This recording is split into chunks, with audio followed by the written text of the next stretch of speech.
So ganyan guys, pag nag-i-scan na siya guys, ito yung lalabas sa computer mo. Automatic yan guys. Pag pinot mo dyan ng send, may nakalagay na dyan na scanning. Ayan.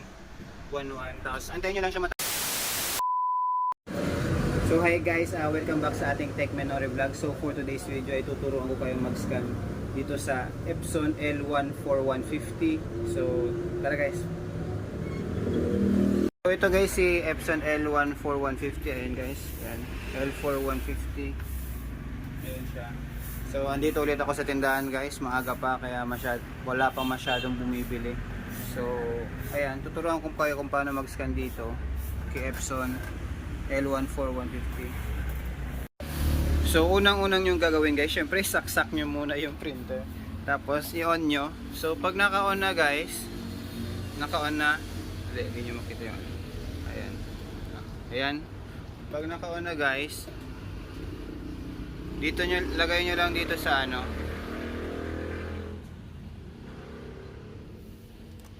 Lagay nyo lang dito sa scan.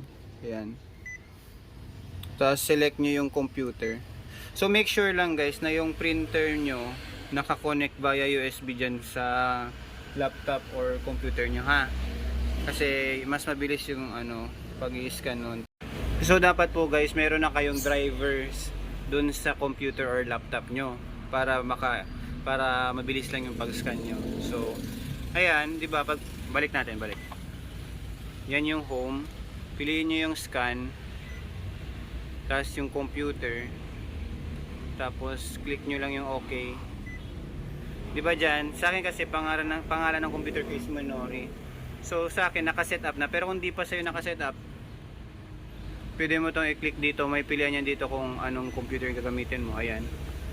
So kung hindi pa na-connect, first time yung magko-connect, ito piliin mong USB connection. So masa-search niya na yung device mo. So try natin guys. So kuha tayo ng i-scan. Ito, try natin tong i-scan si Luffy.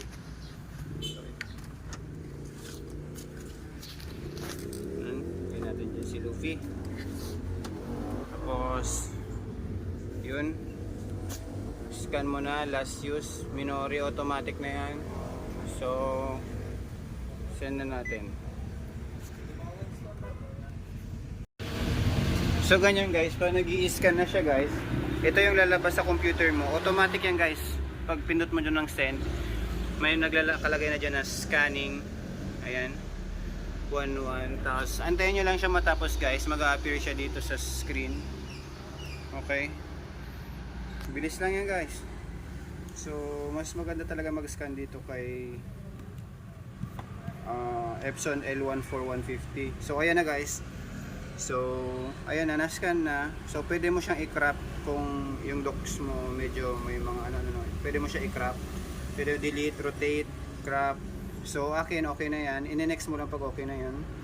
Then pwede mo siyang i-directa ng send sa email, send to Google Drive, send to Dropbox, and so on and so on and so forth. So sa akin save lang.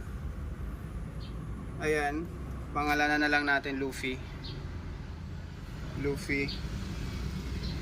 So yun, direkta na yan dito sa file name. Naka PDF na siya guys ha. PDF, pwede mo siyang palitan JPG, JPEG, bahala ka guys. Sa akin PDF lang. So dito na siya direkta. Pwede mo rin siyang ayusin kung saan siya mapupuntang folder.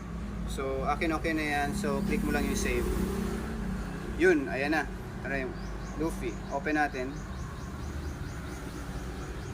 Okay na guys. So goods na siya. So yun lang guys, sa susunod na lang ulit. Salamat.